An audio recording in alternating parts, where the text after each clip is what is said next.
Greetings to all. My topic is on studies on green synthesis, characterization and antiproliferative potential of cellular nanoparticles using medicinal plants collected from areas. My internal guide Mr. Amit Chandran. My external guide S. Sindhu. Myself T. Girija.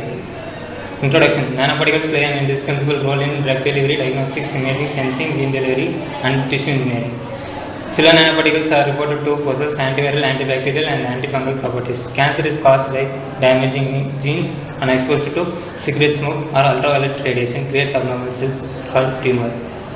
Aim and objectives. Aim to synthesize and characterize the cellular nanoparticles from selected medicinal plants and study on its antiproliferative potential.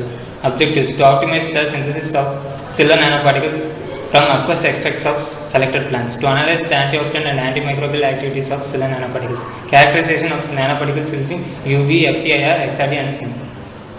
Research methodology: sample collection, extraction, optimization of exposure time, bulk production, characterization, then applications. Plant selection: I collected plants from Allegheny Hills. These are my plants. I selected only leaves from the collected plants.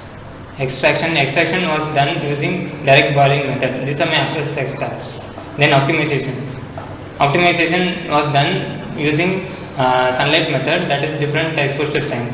For plant A, B and C I got 5 minutes, then for plant D I got 10 minutes. Using optimized condition I carried out bulk production. Then scanning electron microscopy analysis. I used only 2 plants, that is Placotes apiara, then Rhodoniospis. These are my images. Then DPPH scavenging activity. It is an antioxidant activity process. This is my picture. Then phosphomolybdenum assay. It is also an antioxidant activity. Then metal ion chelating assay. This is also an antioxidant activity to find the chelating ions present in the plants. Next, hydroxyl radical scavenging activity. Next, screening of antibacterial activity. I used 4 plants, that is Placotes apiara, Rhinacanthus nasutus, Dodonia viscosa, then Caparis decidia.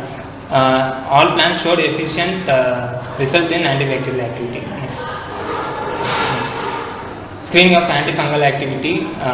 Among 4 plants, Rhinacanthus nasutus and Caparis Dodonia viscosa showed significant results in antifungal activity. Anti-inflammatory activity. I used inhibition of albumin denaturation method for anti-inflammatory activity. Next, anti-proliferative potential, that is MTT assay. I used only for 2 plants, that is Placotes apiara and Dodonia viscosa, using MCF 7 cells. These are my pictures.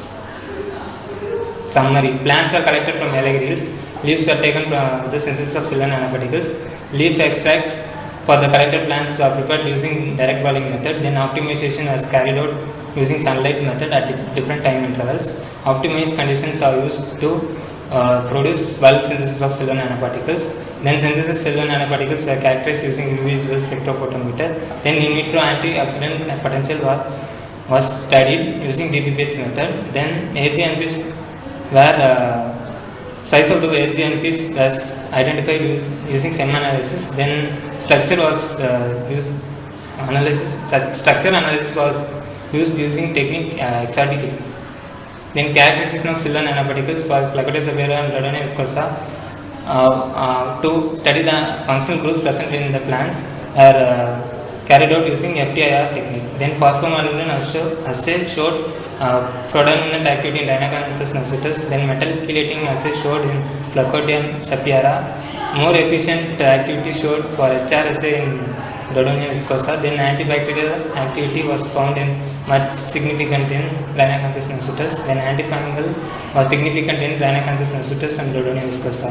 Then anti-inflammatory potential was efficient in Placotes apiara. Then anti-proliferative potential on MCF cells were much significant at lower concentration of the cellular nanoparticles used.